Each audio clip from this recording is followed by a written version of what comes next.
southeastern Keokuk County, southern Washington County, Jefferson County, until 8:15 a.m.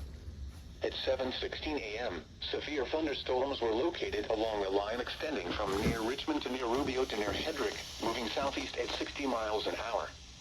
Expected hazards include 70 miles an hour wind gusts.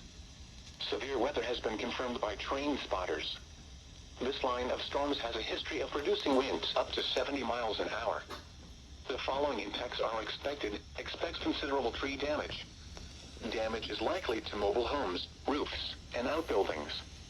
Locations impacted include Fairfield, Mount Pleasant, Washington, Wapello, Columbus Junction, New London, Mediapolis, Winfield, Wayland, Danville, Morning Sun, Brighton, Richland, Ainsworth, Columbus City, Lockridge, Crawfordsville, Maharishi Vedic City, Olds, and Packwood. Take cover now.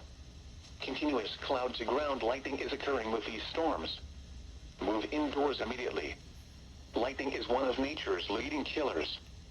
Remember, if you can hear thunder, you are close enough to be struck by lightning.